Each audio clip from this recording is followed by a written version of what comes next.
এক জমিদার বিবাহ করেছে, তারপরে তার নবপরিণীতা স্ত্রীকে নিয়ে খেতে বসেছে। এমন সময় এক ভিক্ষুক এসেছে। জমিদার রাগ হয়ে দরজার কাছে দিয়ে বেচারাকে ধমক দিয়ে বের করে দিয়েছে, ভিক্ষা নেওয়ার আর তুমি সময় পাও না, আমি বিয়ে করেছি, নতুন বউ নিয়ে খাইতে বসছি, বেরো এখান থেকে। গলায় ধাক্কা দিয়া ফালাইয়া তারপরে তাড়াই দিছে।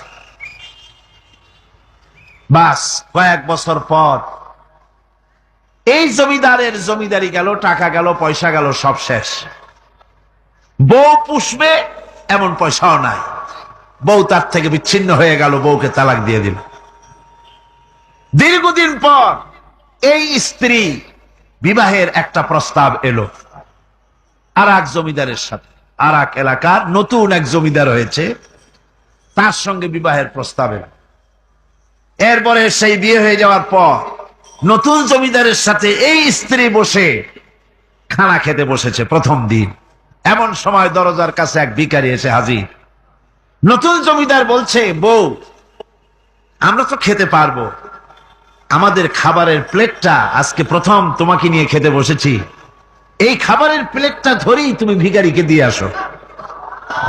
বউ খাবারের প্লেটটা ভিখারির হাতে দিতে গিয়ে সেন্সলেস হয়ে পড়ে গিয়েছে, বেহুশ হয়ে পড়ে গিয়েছে।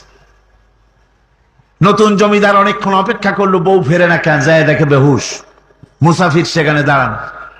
কিছুক্ষণ পর বউয়ের হুশ হলো, জিজ্ঞেস করলো, হয়েছে কি, তুমি এরকম পড়ে গেল কেন? এই মুসাফিরকে দেখে বউ বলতেছে, আল্লাহর কসম, তুমি যখন আমাকে প্লেট ভরা খাবার দিয়ে পাঠাই দিলা ভিক্ষুককে দেওয়ার জন্যে, যারে ভিক্ষা দিতে গেলাম, আল্লাহর কসম করে বলি, এ হচ্ছে আমার সেই প্রথম স্বামী। এবার ওই জমিদার বলতেছে, তুমি যেমন কসম করে বলতেছো এই হলো তোমার প্রথম স্বামী, আমিও আমার আল্লাহর নামে কসম করে বলি, আমিও সেই ভিখারি যেদিন তোমরা খেতে বসেছিলে আর আমি ভিক্ষা নিতে গিয়েছিলাম, আমাকে দরজা থেকে তাড়ায় দিয়েছিলে।